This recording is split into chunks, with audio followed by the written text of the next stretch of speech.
힘있는 한 주간의 삶이 되기를 예수 그리스도 이름으로 축복합니다. 한 주간도 말씀이 여러분들을 살리셨습니까? 한 주간도 이 말씀이 여러분들을 치유하시고 회복하는 하나님의 은혜와 진리가 되셨습니까? 날마다 그 은혜와 진리로 충만하여 하나님께 영광이 되어지는 하나님의 사랑받는 복된 삶이 되기를 예수 그리스도의 이름으로 축원드립니다. 허물과 죄로 죽었던 나를 하나님께서는 진리로 가르치시고 나를 그 은혜 가운데 그 은혜의 자리에 부르셨습니다. 이 진리를 하나님께서 내게 가르치시고 나에게 이 진리를 알게 하신 목적이 무엇일까요? 다른 사람을 비판하는 것이 아닌 줄 생각합니다. 이는 하나님께서는 사람에 대한 하나님의 사랑을 알게 하심으로써 진리를 알게 하신 목적을 우리는 찾을 수 있는 것이지요. 하나님은 진리를 통해서 많은 죄인들을 구원하시고자 하시는 하나님의 마음이 있습니다. 그 마음이 십자가의 죽으심으로 하나님께서 우리에 대한 사랑을 확증하시는 증거가 되어져서 그 진리로 말미암아 죄와 사망의 법에서 나를 해방시키시고 하나님 나라에 속한 자로서 하나님께 영광이 되어지는 창조의 원리와 질서를 회복하시는 하나님의 구원의 능력이 되는 줄 믿습니다. 이는 우리를 진리를 아는 자로 세우셔서 그 진리를 아는 자들로 하여금 하나님의 구원의 역사를 나타내시기 위함인 줄 믿습니다. 그래서 내가 진리를 아는 것은 남을 비판하기 위함이 아니라 하나님의 구원에 이르러 의롭다함을 받게 하려 하는 증거가 될 줄 믿습니다. 우리 모든 성도님들이 이 진리 가운데 서시기를 주님의 이름으로 축원드립니다. 이 진리로 충만하시기를 예수 그리스도의 이름으로 축원드립니다. 성경에는 하나님의 진노가 나오죠. 우리 지난 시간에도 하나님의 진노와 하나님의 복음에 대해서 배웠습니다. 창세기 3장, 6장, 11장의 기록에서 보면 하나님의 진노가 언제 나타나는지를 우리에게 가르쳐주고 있죠. 하나님의 말씀에서 벗어날 때입니다. 이는 곧 하나님을 믿는 믿음이 깨질 때입니다. 이는 또 하나님이 우리의 왕으로서 우리의 주로서 우리에게 영광을 받으신 하나님의 창조의 질서가 깨질 때입니다. 이때마다 하나님은 그 진노를 나타내셨어요. 그런데 그 진노는 우리에 대한 하나님의 화가 아니라고 그랬어요. 그 진노는 우리에 대한 하나님의 분냄이 아니라고 그랬어요. 그 하나님의 진노는 우리에 대한 하나님의 사랑이요, 하나님의 복음이라고 그랬어요. 이는 우리가 하나님을 떠나 죄와 사망의 법에 매여서 종노릇하며 영원한 고통에 이르게 되어졌음을 알게 하시고 그 마음을 돌이켜 모든 우상을 버리고 하나님께 돌아오게 하시려는 하나님의 마음이라 그랬습니다. 그래서 하나님의 복음은 그때마다 너희가 우상을 향하여 있던 하나님을 멀리 떠나 있던 너희가 마음을 돌이켜 하나님을 향하여 하나님 주시는 약속, 그 은혜의 언약을 붙잡게 하셨던 것이죠. 아직 죄인 됐을 때 하나님은 여자의 후손을 보내시겠다 하신 그 은혜의 언약을 붙잡게 하신 겁니다. 죄와 허물로 죽은 자들이 네피림에 빠져 영원한 멸망 속에서 사망 권세에 사로잡힐 때 하나님은 방주의 언약을 하시고 그 방주에 탄 자는 모두가 생명을 보존받게 될 것이라 말씀하셨습니다. 복음이었죠. 또 바벨탑을 쌓는 인간의 어리석음을 두고 하나님께서는 하나님의 말씀 곧 진리를 따르라. 그 진리를 아는 자들이 그 진리 안에 모든 사람들을 불러 모으도록 명하신 바를 하나님께서는 아브라함을 통하여 알게 하심으로써 하나님의 마음, 그 사랑, 그 복음을 나타내셨습니다. 이는 그 하나님의 진노하심은 결국 우리에게 새로운 생명을 얻게 하시는 하나님의 마음이요, 하나님의 언약에 대한 성취요, 사랑에 대한 확증입니다. 그래서 하나님은 이 일을 이루어 가시는데, 하나님이 사랑하시고 하나님의 은혜를 베푸신 구원의 증거가 되어지는 사람을 통해서 그 일을 모든 사람에게 나타내셨죠. 그 사람들을 보고 우리는 의인이라 부르고 있습니다. 정확히 얘기하면 하나님께서 그들을 의인이라 칭하셨던 것이죠. 그래서 그 의인으로 말미암아 하나님은 복음 운동을 일으키신 겁니다. 현실적으로 얘기하면 하나님은 그 의인으로 말미암아 죽었던, 허물과 죄로 죽었던 자들의 생명을 살리신 그 생명 운동을 하게 하신 것입니다. 이 일을 이루어 가시는 하나님의 기준이 있었죠. 하나님의 진리가 있었습니다. 그것이 바로 율법과 죄에 대한 깨달음입니다. 율법의 행위로 그의 앞에 의롭다 하심을 얻을 육체가 없나니 율법으로는 죄를 깨달음이라. 로마서 3장 20절 말씀에 바울은 이와 같은 메시지를 전하면서 하나님의 진리에 대하여 가르칩니다. 결국 율법을 통해서 하나님은 우리의 죄를 깨닫게 하려 하심이요, 결국 우리가 율법을 지키지 않음으로써 죄를 짓는 것은 하나님을 믿지 못하며 그 믿지 못하는 그 마음의 틈을 타고 오는 사탄의 역사요, 사탄의 속임수라는 것을 알게 하시는 것입니다. 그래서 하나님은 그 율법을 통해서 죄를 깨닫고 마귀에게 속아 마귀에게 종로로 타는 것을 알고 돌이키게 하는 것이죠. 그래서 복음에는 하나님의 의가 나타나서 오직 의는 믿음으로 말미암아 살리라 함을 나타내신 것입니다. 곧 모든 인간에게는 하나님의 의, 그 의가 절대적으로 필요하다는 것을 말씀하시는 겁니다. 선언하시는 것입니다. 그래서 그 복음으로 말미암아 이는 의인들로 하여금 그 복음을 선포하게 하심으로 말미암아 그 복음에 하나님의 의가 나타나서 하나님의 일하심입니다. 하나님의 도우심입니다. 하나님의 역사하심입니다. 이로 말미암아 우리가 하나님의 은혜 속에서 의롭다 함을 받을 수 있는 하나님의 구원의 축복이 일어나게 하시는 것이죠. 그래서 믿음과 칭의, 무슨 말입니까? 오직 의는 오직입니다. 믿음으로 말미암아 사는 것입니다. 오늘 우리가 받고 믿어야 할 말씀이 무엇입니까? 한마디로 정리하면요, 하나님은, 곧 하나님의 심판은 의로우시다는 겁니다. 곧 예수 그리스도로 말미암아 우리를 의롭게 하시는데 그 심판의 목적이 있다는 겁니다. 이처럼 우리를 의롭다 하시고 우리로 말미암아 이 생명 운동을 일으키시는 하나님의 계획 속에서 우리가 살아가게 하시는데요, 이 복음 운동, 생명 운동에 걸림돌이 있었습니다. 그게 무엇이었죠? 남을 판단하는 것이었습니다. 남을 판단함으로써 계속 되어지는 일이 무엇이었습니까? 분열이었어요. 분열. 자, 여기에 대하여 바울의 메시지입니다. 1절부터 5절까지의 말씀이죠. 심판하는 자는 곧 심판받는 심판자를 보게 될 것이라는 겁니다. 쉬운 말로 너의 손가락질이 어느 날 내게 돌아오게 될 것이라는 거예요. 결국 모든 심판은 하나님께 있다는 것이고 그 하나님의 심판에는 하나님의 의로우심이 나타난다는 겁니다.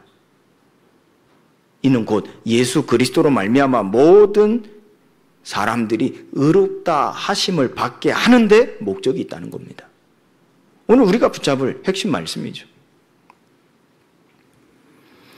남을 판단하는 사람아, 누구를 막론하고 네가 핑계하지 못할 것은, 여기서 판단하는 행위는요, 단순히 우리가 분별한다가 아니라 스스로 우월하다는 자기 가정에서 내리는 정죄함에 대한 선언입니다.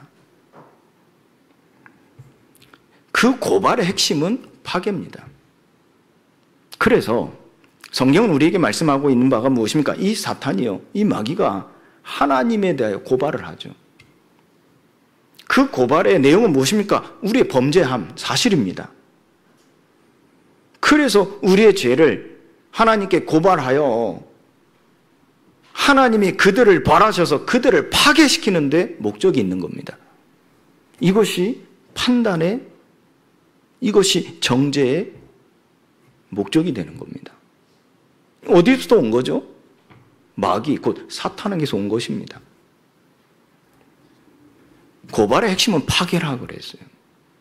그래서 하나님은 진리를 우리에게 알게 하신 것은 우리를 파괴시키려 하심이 아니요, 예수 그리스도의 은혜로 말미암아 우리를 의롭다 하심을 받는 데 있다 말씀하시는 겁니다.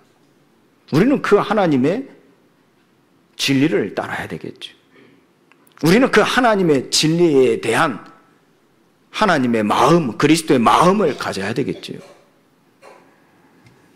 남을 판단하는 것으로 네가 너를 정죄함이니 판단하는 네가 같은 일을 행함이니라 그랬어요. 여기서 같은 일이란 무엇을 의미합니까? 죄의 동일한 뿌리.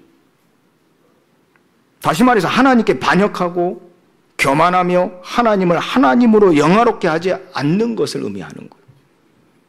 하나님께서는 모든 일에 또 모든 사람에게 하나님의 계획을 가지고 계십니다. 왜요? 하나님의 뜻을 이루시려고.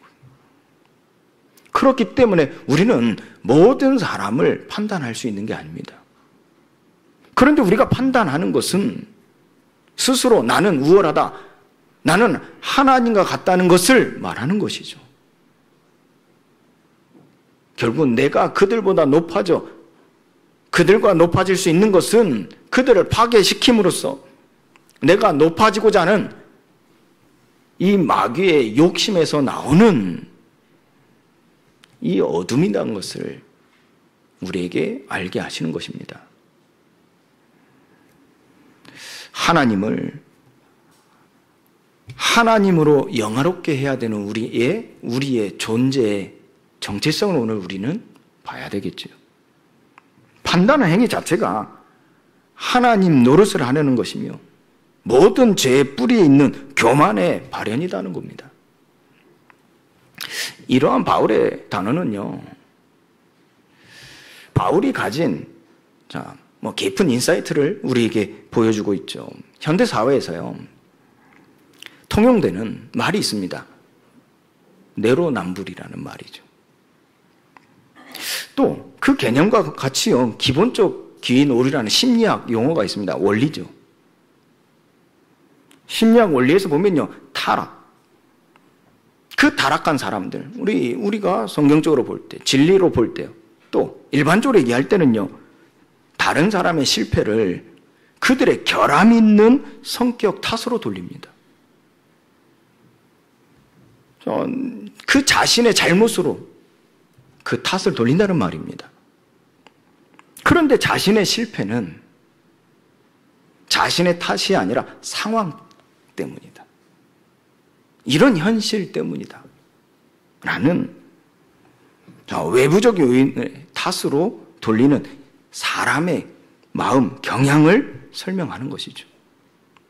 이 심리학적인 원리가요, 지금 많은 사람들에게 적용되고 있습니다. 자기도 모르게 무의식적으로 다른 사람을 판단한다는 얘기입니다. 여기에 대해 바울은 본질적으로 사람이요, 자기 기만에 뿌리를 둔 영적 질병의 원인을 진단하고 있음을 우리에게 보여주는 것이죠. 남을 판단하는 자는 자신의 죄가 비록 더 고상해 보일지라도요, 타인의 죄와 똑같이 부패한 근원에서 비롯된다는 사실을 그들이 인지적으로나 영적으로 맹목 상태임을 드러내는 그 모습이다는 것을 지적하는 겁니다. 지적한다는 말은 그들이 스스로 보기를 원한다는 거예요. 이런 판단의 행위는요, 본인 스스로가 의식적이거나 악의적이지 않는다 할지라도 타락한 모든 사람에게서 내려진 뿌리가 맺는 열매라는 것입니다. 그래서 오늘 우리 말씀을 통해서 우리가 하나님 앞에 섰을 때 알게 되어지는 것은요, 그래서 하나님의 개입과 계시의 필요성은 모든 사람에게 더더욱 절실하다는 거예요. 오늘 나에게 절실하게 필요하다는 겁니다. 무엇이요? 하나님의 복음이요. 하나님의 개입이요.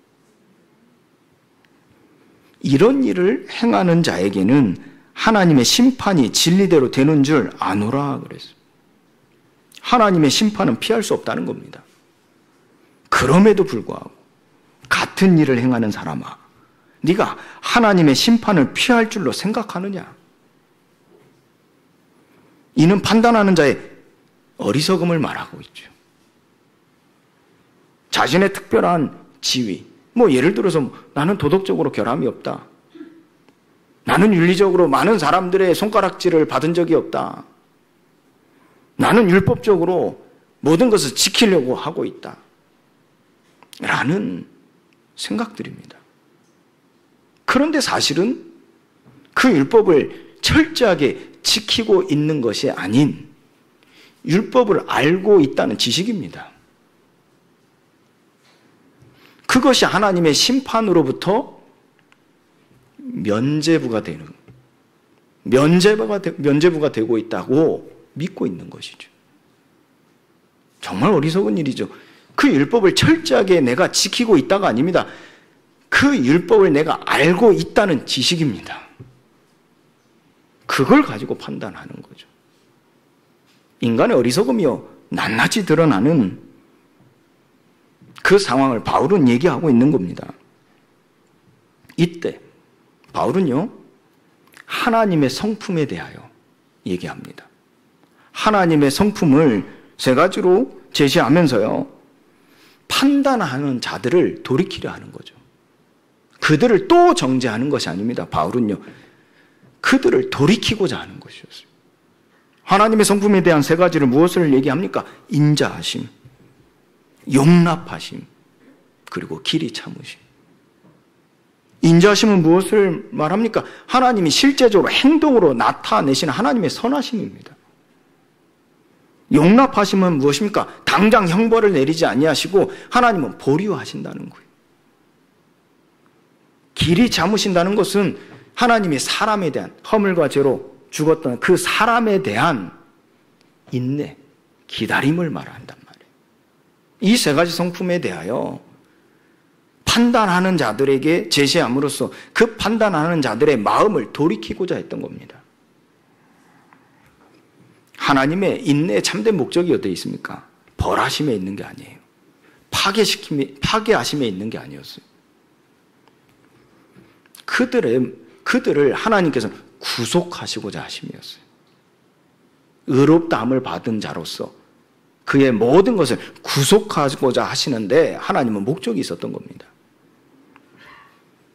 말씀에 바울이 얘기하지 않습니까? 하나님의 인자하심과 용납하심과 길이 참으심이 풍성하다. 그들을 죄와 사망의 법에서 해방시키려 하나님은 뜻을 정하셨다는 겁니다. 그러나 판단하는 어리석은 자요, 그 하나님의 성품, 곧 인자하심과 용납하심과 길이 참으심을, 그 풍성함을 멸시하느냐. 이에 대하여 바울은요, 그들의 고집된 마음이죠. 회개하지 않는 마음, 잘못됐다 인정하지 않는 마음, 스스로 나는 옳다 하는 그 마음입니다. 그런데 그 마음을 가지고 바울은요, 화를 낸 게 아니었어요. 또 그들을 정죄한 게 아니었어요. 바울은 어떻게 했는지 아십니까? 그들의 상태와 상관없이 하나님의 말씀, 그 복음을 선포했어요. 무엇을 의미합니까? 바울은 이렇게 얘기하죠. 다만 내 고집과 회개하지 아니한 마음을 따라 진노의 날, 곧 하나님의 의로우신 심판이 나타나는 그 날에 임할 진노를 내게 쌓는도다 그랬어요. 자, 하나님의 진노는 어디에 목적이 있다 그랬어요? 죄와 허물로 죽었던 자들을 의롭다 하시는데 목적이 있다 그랬어요. 그러면 그들이 이를 무시하고 하나님의 그 성품을, 풍성함을 멸시하는 데는 그 마음과 상관없이 하나님은 그 뜻하신 대로 이루시고자 하시는 바라는 얘기입니다. 그래서 우리가 다른 사람은 판단할 수 없는 거예요. 우리가 그 하나님의 절대적인 일하심이 없다면 판단할 수 있겠죠. 그러나 하나님은 그 은혜의 방향, 그 목적지가 절대로 바뀌지 않는다는 거예요. 그걸 바울이 전하는 겁니다. 오늘 우리에게 가르치고 있는 겁니다. 그래서 바울은 선언하는 거예요. 그들이 회개하지 않는 마음, 자기가 스스로 옳다 하며 모든 걸 파괴시키는 그런 일들을 행함에도 불구하고 바울은 그것과 상관없이 복음을 선포했다니까요.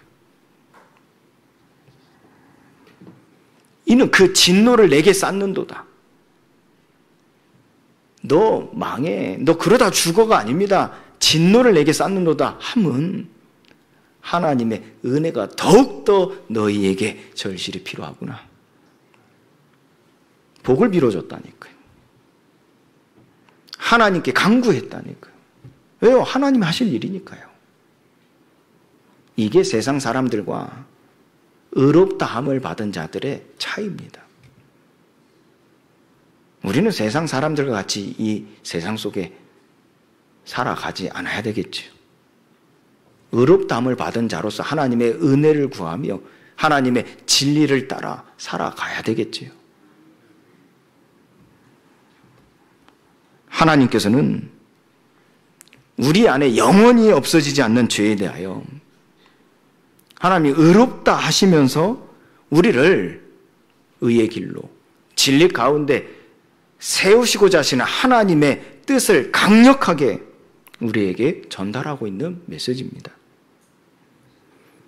이것은 또한 하나님의 공평하신 하나님의 사랑에 대한 말씀이기도 합니다. 모든 사람에게 하나님은 의로우신 심판을 하신다는 거예요. 이걸 다르게 얘기해보면요, 하나님의 보좌 앞에 심판하실 그 보좌 앞에 모든 사람, 모든 땅은 평평하다는 거예요.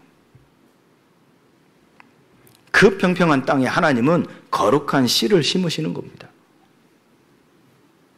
하나님께서 각 사람에게 그 행한 대로 보응하시되, 오늘 말씀에서 보면요, 6절부터 11절까지의 말씀이죠. 이 말씀은 잠언서 24장 12절 말씀에서와 같이요, 그 말씀의 뿌리를 둔 하나님의 원리, 그 원리 속에서 하나님이 우리에게 보여주신 그 성품, 그 성품이 적용되어지는 하나님의 일하심을 우리에게 보여주는 것입니다. 잠언서 24장 12절에 이렇게 말씀하고 있죠. 네가 말하기를 나는 그것을 알지 못하였노라 할지라도 마음을 저울질하시는 이가 어찌 통찰하지 못하시겠으며 내 영혼을 지키시는 이가 어찌 알지 못하시겠느냐. 그가 각 사람의 행위대로 보응하시리라. 하나님 모든 걸 알고 계십니다. 그런데 왜 하나님은 인자하심을 보이실까요? 하나님 모든 걸 아신다니, 속속들이 다 알고 계십니다. 그런데 왜 하나님은 용납하실까요? 하나님 모든 걸 다 아십니다. 그런데 왜 길이 참으실까요? 이게 하나님 성품이라 그랬어요. 거기다 대고 우리가요, 그 하나님의 일을 방해하면 안 되잖아요. 그 하나님이 하실 일을 그 기다리면 우리가요, 가서 다 깨버리면 안 되지 않습니까? 하나님은 다 아시고 그 행한 대로 보응하신다 그랬어요. 하나님의 성품이요 모든 사람에게 통하는 진리를 아는 것이죠. 여기서 행위. 자, 행위요. 하나님은 그 행한 대로 보응하신다. 여기서 행위. 자, 이 부분은 우리가 조금 더 깊이 봐야 되겠죠. 행위는 단순히 우리가 보여지는 행동뿐만이 아닙니다. 그 행위는 하나님께서 우리에게 완벽하게 하시는 우리의 내적인 마음. 우리가 드러나지 않는, 다른 사람들에게 보여지지 않는 그 마음, 그 생각, 그 동기까지 포함하여 하나님이 알고 계신다는 겁니다. 그래서 그 행위에 대해서는 그냥 보여지는 모습이 아니라 그 행위가 나오게 되어지는 원인을 하나님이 아신다는 거예요. 그래서 바울은요, 오늘 두 가지 삶의 길을 말하고 있지 않습니까? 그 행위에 대해서. 참고 선을 행하여 영광과 존귀와 썩지 아니함을 구하는 자의 길입니다. 또 하나 말을 하는 바가 무엇이었습니까? 오직 당을 지어 진리를 따르지 아니하고 불의를 따르는 자가 가는 길에 대하여 바울은 얘기하고 있습니다. 그 행위에 대하여 하나님은 보응하신다 그랬죠. 어떻게 해요? 악을 행하는 각 사람의 영에는 환난과 공고가 있으리니 먼저는 유대인에게요 그리고 헬라인에게며 선을 행하는 각 사람에게는 영광과 존귀와 평강이 있으리니 먼저는 유대인에게 그리고 헬라인에게로다. 이처럼 하나님은요 우리에게 보응에 대하여 하나님이 하실 것에 대하여 분명하게 말씀하고 계시는 것이고 이것을 아는 자, 이것을 보고 기다리는 자, 그 어떤 길을 가고 있는지를 행위, 구분으로 삼는 그 행위에 대해서 우리는 어떤 믿음을 가져야 되겠습니까? 우리가 무엇을 배웠고 우리가 믿는 것은 무엇입니까? 공로로 구원받는 근거로서의 자발적 행위가 아니죠. 그 행위는요. 우리가 지금까지 받고 배우고 믿는 게 무엇이에요? 공로로 구원받는 근거로서의 자발적 행위가 아니라 은혜로 거듭나서 믿음으로 의롭다 하심을 받은 증거이면서 그리스도가 왜 우리에게 오셨는지 그 당위성과 우리가 그 칭의가 절대적으로 필요한 바를 나타내는 성령 충만에서 오는 결과적 행위라는 것입니다. 하나님 그걸 보시는 거예요. 쉬운 말로 우리의 모든 행위가 너의 행위가 자발적 의지에서 오는 행위인지 아니면 그리스도로 말미암아 의롭다함을 받은 자가 하나님의 영으로 임하셔서 그 성령의 충만함에서 오는 행위인지를 보신다는 겁니다. 여기에 따라 보응하신다는 거예요. 그러면 성령 충만에서 오는 행위에 대하여 우리가 조금 더 살펴보면요. 정말 참되고요. 구원받는 믿음은요. 단순한 우리가 이성적인 지적인 지식에서 또 이 지식적으로 내가 인정한다. 아, 맞다. 동의한다에서 오는 행위가 아니라는 거예요. 필연적으로 우리가 하나님께서 우리에게 가르치신 그 선한 행위를 낳는 이 그리스도와의 연합에서 오는 행위라는 것을 우리에게 말씀하고 있는 겁니다. 이걸 야고보서에서 잘 나타내고 있습니다. 그 대표적으로 우리가 많이 들었던 얘기죠. 2장 26절에 말했듯이요. 행함이 없는 믿음은 죽은 것이라. 행하지 않는 것은 가짜다. 그걸 말하는 게 아닙니다. 결국 우리가 행하지 않는 것은 우리 안에 거듭남이 없다는 것이요. 우리 안에서 우리를 변하게 하시는 성령의 역사하심, 거주하심이 없다는 얘기입니다. 그걸 다시 역설적으로 얘기하면요. 우리 안에 성령이 거하시면 그 성령께서는 우리의 친히 강구하심으로 우리를 행하게 하신다 그랬어요. 빌립보서 2장 13절 말씀 아시죠? 너희 가운데 행하시는 이는 하나님이시니 너에게 소원을 두신다 그랬어요. 그 소원은 하나님이 보실 때 자신이 기뻐하시는 그 일이라 그랬어요. 그리고 우리를 행하게 하신다 그랬어요. 하나님만이 우리를 행하게 하신다. 이로써요, 이 성령 충만에서 오는 행위에 대하여 하나님은 보응하심에 대한 기준을 말씀하시는 것이죠. 또한 참고 선을 행하는 것, 7절에 말씀하시죠. 타락한 인간이 스스로 성취할 수 있는 것이 아니다는 겁니다. 우리가 선을 행하는 것은 타락한 인간이 자청해서 할 수 있는 게 아니라는 거예요. 그것은 칭의의 전제 조건이 아니라 성령께서 내주하시는 결과입니다. 우리가 그걸 확인하는 것이죠. 따라서 행위에 따른 하나님의 심판은요, 자, 믿음에 의한 칭의를 부정하는 게 아닙니다. 오히려 그것은 칭의를 더 확신 있게 말해주고 있는 겁니다.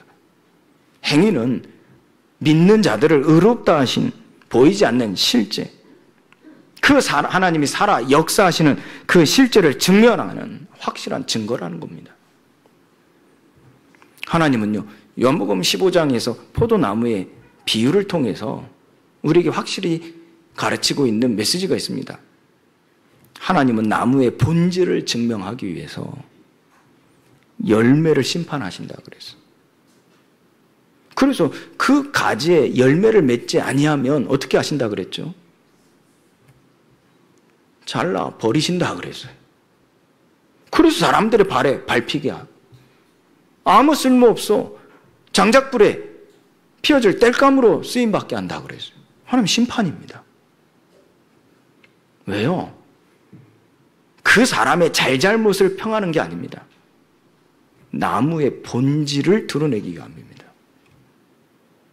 여러분들 조금만 생각해 보세요.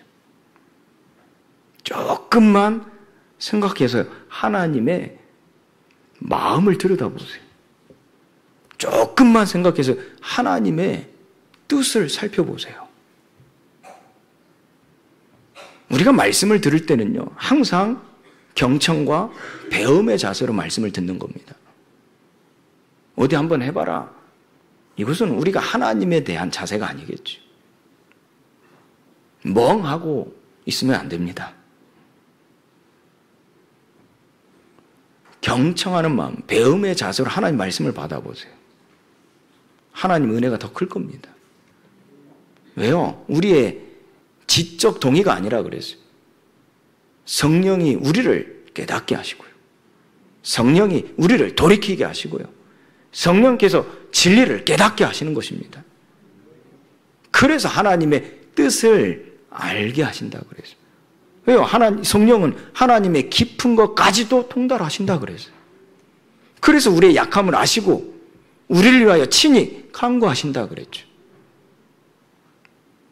오늘 이 말씀을 통해서 조금만 살펴보시라니까요. 나무의 본질을 증명하기 위해서 하나님의 심판이 있다고 그랬어요. 그것이 성령 충만에서 오는 행위, 그 행위로서 우리는 하나님을 알 수 있는 것이죠. 또 나의 행위로서 많은 사람들이 하나님을 알 수 있는 겁니다.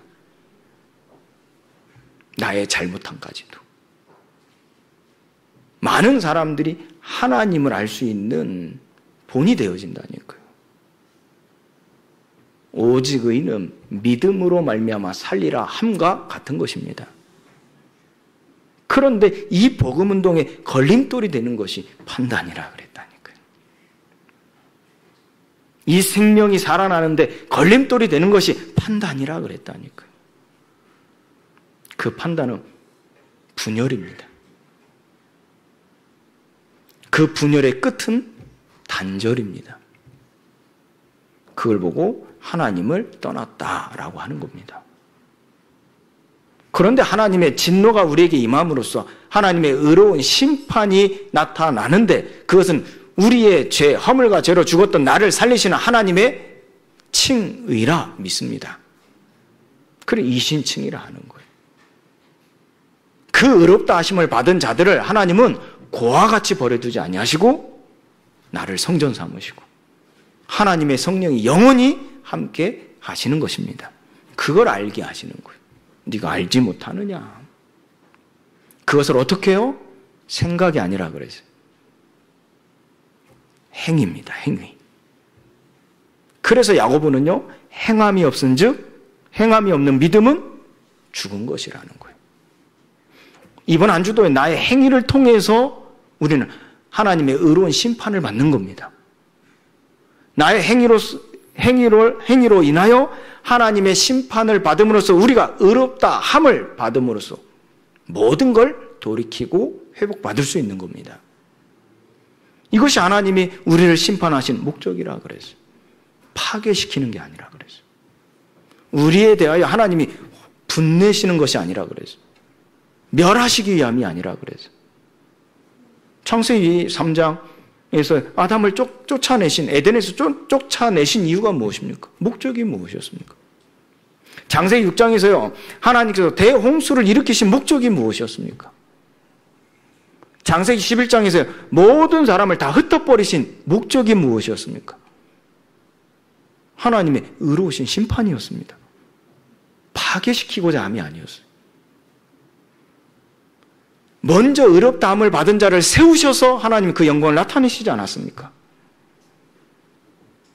의롭다함을 받게 하심으로 하나님은 그들을 지으신 목적대로 그들을 회복시키기 위함인 줄 믿습니다. 오늘 우리가 이 복음 붙잡아야 돼요. 행위를 보는 것. 이것은요, 오직 믿음이라는 우리에게 주신 메시지를 약화시키는 게 아닙니다. 오히려 그것의 필연적인 결말로 확증되어지는 것입니다. 행위에 따른 최후, 심판. 이것은요, 그리스도 안에 있는 하나님의 은혜. 그 은혜가 실제로 사람을 변화시킨다는 사실을 하나님께서는 궁극적으로요, 공개적으로요, 입증하는 하나님의 일하심이 보여지는 것이죠. 징의가요, 허상이 아닙니다. 하나님의 법적인 효력이 있는 거예요. 그래서 그리스도 안에 있는 생명의 성령의 법이 죄와 사망의 법에서 너희를 해방하였습니다.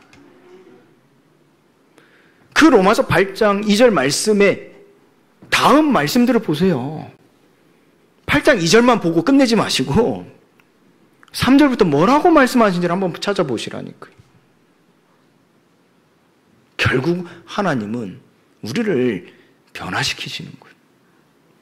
결국 우리의 행위를 오직 성령으로부터 나오게 되어짐을 모든 사람에게 알게 하심으로써 많은 사람들이 회개하여 하나님 앞에 돌아오기를 원하시며 그 일을 이루어 가시는 것입니다.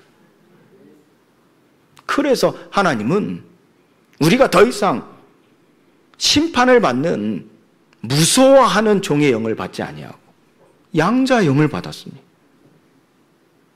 이는 하나님의 자녀요, 자녀이면 상속자라 그랬어요. 곧 하나님의 상속자요, 그리스도와 함께한 상속자라 그랬어요. 이로써 하나님께서는 그 의로우신 심판으로 나타내실 영광을 저와 여러분들을 통하여 나타내시는 것입니다. 예수님 이 부분에 대하여 또 이전에 예수님의 가르침을 살펴보면요, 예수님이 씨 뿌리시는 비유를 하신 적이 있어요. 마태복음 13장에 기록되어 있죠. 행위에 대한 교훈을 깨닫게 하시는 말씀입니다. 거룩한 씨가 좋은 땅에 떨어지면 어떻게 해요? 100배, 60배, 30배의 결실을 맺는다 그랬어요. 그런데 그 거룩한 씨가 저 길가에 떨어지면 어떻게 된다 그랬어요? 새가 와서 주워 먹어 열매를 맺지 못한다 그랬어요. 저 돌짝밭에 떨어지면 어떻게 된다 그랬어요? 뿌리가 깊이 내려지지 못하니까 말라버린다 그랬어요. 또 가시 덩굴에 내려지면 어떻게 된다 그랬어요? 그 가시덩굴의 기운에 막혀서 그 열매가 나오지 못하고 사그러든다 그랬어요. 그러나 좋은 땅에 그 씨가 떨어지면 100배, 60배, 30배 무한한 결실을 맺는다 그랬습니다. 예수님은 말씀하십니다. 너희가 이 열매를 100배, 60배, 30배 맺기를 원하노라. 행위에 대한 가르침입니다. 또 말씀하시죠. 겨자씨의 한 알과 가라지의 비유를 들면서요. 결국 하나님의 심판으로 인하여 추수할 때 그 추수할 자가 가라지는 어떻게 한다 그랬어요? 구별하여 불에 던져 태운다 그랬어요. 그러나 그 겨자씨의 한 알이 결국 풍성한 열매를 맺어 그 열매로 많은 사람들이 복을 얻는다 그랬어요. 어떻게 해요?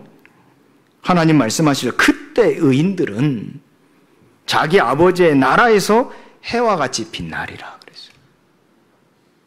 행위에 대한 교훈입니다. 또 의인과 악인에 대하여 또 말씀하시죠. 세 가지 비유를 통해서 의인과 악인에 대하여 가르치는 말씀입니다. 자, 땅을 일구는 밭을 가는 일꾼이요. 밭을 갈다가 그 땅에 값진 귀한 보물을 찾아냈어요.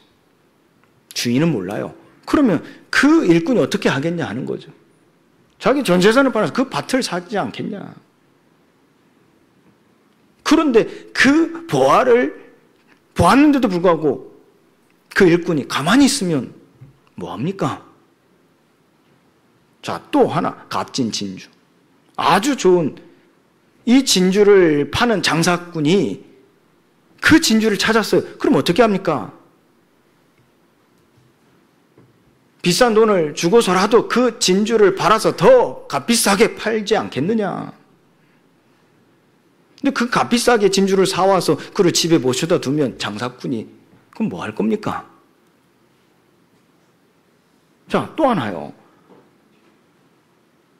이 물고기를 잡는 어부가요, 그물을 던졌는데 그 그물에 고기가 가득하다면 좋은 고기는 취하고 안 좋은 고기, 나쁜 고기는 어떻게 하겠느냐? 버리지 않겠느냐? 그런데 그 장사꾼이 나쁜 고기까지 그 힘이 드는데도 불구하고 다 가져와서 물건을 팔면 무슨 소용이 있겠느냐? 행위에 대한 가르침입니다. 그러면서 예수님 말씀하십니다. 귀 있는 자는 들을지어다. 그러면서 마지막 결론을 이렇게 내리시죠. 이와 같이 비유로 말하는 바 너희가 깨닫기를 바라며 하신 말씀입니다. 천국의 이 제자마다. 그 서기관이란 것은 그 일을 맡은 자들이죠. 오늘날 공무원 같은 자들이죠. 제자라 합니다. 제자라. 그 제자들마다 새 것과 옛 것을 곳간에서 내어놓는 집주인과 같으니라 그랬어요. 여러분들 손님이 왔어요. 여러분들 환대를 한다고 생각해 보세요. 여러분들이 집안에 좋은 것과 안 좋은 것, 옛 것과 새 것이 있어요. 집주인은 마음입니다. 그런데 환대를 하는 것은 옛날, 옛 것을 내려옵니까? 제가 가끔 마트에 가서 뭐 우유 같은, 뭐 고기 같은 걸 살 때 항상 보는 게 있어요. 이게 언제 이것을 만들고 언제까지 사용 기한이냐, 그걸 봐요. 근데 이 마트에 가면 다 똑같은 날짜가 적혀 있는 게 아니에요. 저는 항상 한 서너 가지를 비교해 봐요. 제일 사용 기한이 긴 거, 제일 늦게 만들어진 거, 그걸 가져옵니다. 왜냐? 우리 가족들이 올해까지 신선하게 깨끗하게 먹게 하려고요. 그런데 환대를 할 때는요, 손님이 오잖아요. 집에 사놓은 것 중에 오래된 게 있고 지금 산 게 있죠. 환대를 할 경우에는 뭘 내놓을까요? 만약 여러분들이 저희 집에 놀러 오셨다. 그럼 뭘 내놓을까요? 제일 오래된 거. 그건 환대가 아니겠지요. 하나님의 일을 맡은 제자, 심부름꾼으로서요, 우리는 제일 좋은 것을 내놓는 겁니다. 왜요? 근데 이게 정해진 게 아니라니까요. 집주인의 마음입니다. 그런데 그 행위를 보면 알 수 있죠. 아니 그렇잖아요. 제가 여러분들을 집에 초대했는데 여러분들이 모를 때는 모르겠습니다만 냉장고를 열어봤는데 날짜가 훨씬 지난 걸 나한테 줬어요. 그럼 여러분들 어떤 마음이 듭니까? 아, 나를 귀하게 여기지 않는구나. 소중히 여기지 않는구나. 그런데 저는 말합니다. 아닙니다. 저는 여러분들을 사랑합니다. 여러분들의 마음을 정말 살피려고 하고 귀히 여깁니다. 그때 여러분들 어떻게 생각하십니까? 거짓말. 뭘 보고요? 제 마음을 보는 게 아니라 뭘 보고요? 행위를 보고. 그러지 않습니까? 그런데 결국 그 행위는 어디서 나온 겁니까? 그 마음에서 나온 거거든요. 그런데 이 마음은요, 의롭다함을 받은 자들은 내 자발적인 의지에서 나오는 게 아니라는 겁니다. 성령에 힘입어서요. 우리가 오늘 이 가르침을 받아야 되겠죠. 하나님의 의로운 심판을 하십니다. 9절부터 10절까지의 말씀에서 우리가 볼 수 있듯이요. 그 심판 속에서 11절에 이런 결론을 내리죠. 이는 하나님께서 외모로 사람을 취하지 아니하심이라. 이는 판단하지 말라는 하나님의 가르침이 있습니다. 그리고 함께 의롭다 하실 하나님께 나아오라는 하나님의 부르심입니다. 복음의 부르심은 간단합니다. 다른 사람을 향해 든 비판의 망치를요, 어떻게 하면 될까요? 내려놓으면 돼요. 그리고 하나님의 완전한 율법이라는 거울을 보고, 그것도 어떤 사람은 스스로 막 나를 비판해요. 판단해요. 자신이냐 타인이냐 그 차이일 뿐입니다. 그런데 그 율법이라는 거울을 보고 여러분들이 뭘 보셔야 되냐면요, 나에게 절대적으로 필요한 게 무엇인지를 보셔야 돼요. 어떻게 하면 될까요? 그리고 난 후에 거울에서 돌아서서 나를 위해 십자가에 피 흘리신, 나를 위해 십자가에 못 박히신 예수 그리스도를 바라보시기 바랍니다. 믿음의 주요. 또 온전하게 하신 인 예수를 바라보자. 하나님께서 우리를 온전하게 하신다는 말은 무슨 말입니까? 죄와 사망의 법에서 영원히 구원하실 예수 그리스도를 믿는 믿음으로 살아가게 하신다는 겁니다. 의롭다 하신다는 거예요. 다른 사람을 판단함으로써 나의 의를 증명하려는 생각들이 이 세상에는 만연합니다. 그런 생각들을 오늘 우리도 버리고요. 대신 그리스도의 완전한 의를 믿는 믿음을 통해서 값없는 하나님의 은혜의 선물을 받으시기를 주님의 이름으로 축원드립니다. 이것이 우리에게 주신 복음입니다. 이 마음으로 오늘 저는 여러분들에게 이 설교의 말씀을 전합니다. 결론으로요, 하나님의 의로우신 판단은 예수 그리스도로 말미암아 의롭게 하신 그의 영광을 하나님은 심판하신 나를 통해서 나타내시기를 원하신다는 것입니다. 이 결론 붙잡아야 되겠죠. 그래서 데살로니가후서 1장 10절 말씀처럼요, 그날에 그가 강림하사 그의 성도들에게서 영광을 받으시고 모든 믿는 자들에게서 놀랍게 여김을 얻으시리니 이는 우리의 증거가 너희에게 믿어졌습니다. 여러분들의 행위로 말미암아 많은 사람들이 믿음에 이르게 되어지기를 주님으로 축복합니다. 그래서 여러분들이 한 주간 여러분을 위해 기도하는 것은요, 또 여러분들이 함께 기도할 것은요, 하나님이 우리를 부르심에 합당한 자로 여기시고 모든 선을 기뻐하심에 우리의 믿음을 주의 능력으로 역사하셔서 그 뜻을 이루시고 주의 은혜대로 영광을 받아서 우리도 그 안에서 영광, 그 영광을 받게 하시기를 간구하오니 오늘 우리의 믿음을 더욱 굳게 하옵소서. 우리 기도해야 되겠죠. 함께 기도해 주시기 바랍니다. 예수 그리스도의 이름으로 항상 그래 의로우신 판단 가운데 있기를 예수 그리스도의 이름으로 축원드립니다. 기도합니다. 하나님, 오늘 또 나를 의로운 심판하시고 또 내 옆에 주위에 있는 사람들을 의로운 심판하시려고 나를 의롭다 하셔서 그들 앞에 세우셨사오니 오직 성령의 충만함 속에서 오는 행위로 말미암아 그들에게 하나님의 의로우심을 나타나게 하시고 그들도 나와 같이 이 하나님의 은혜에 참여하여 함께 예배하며 함께 주님께 영광을 돌리게 하여 주옵소서. 이 일이 이루어지는 한 주간의 삶이 되게 하여 주옵소서. 예수 그리스도의 이름으로 기도합니다. 아멘.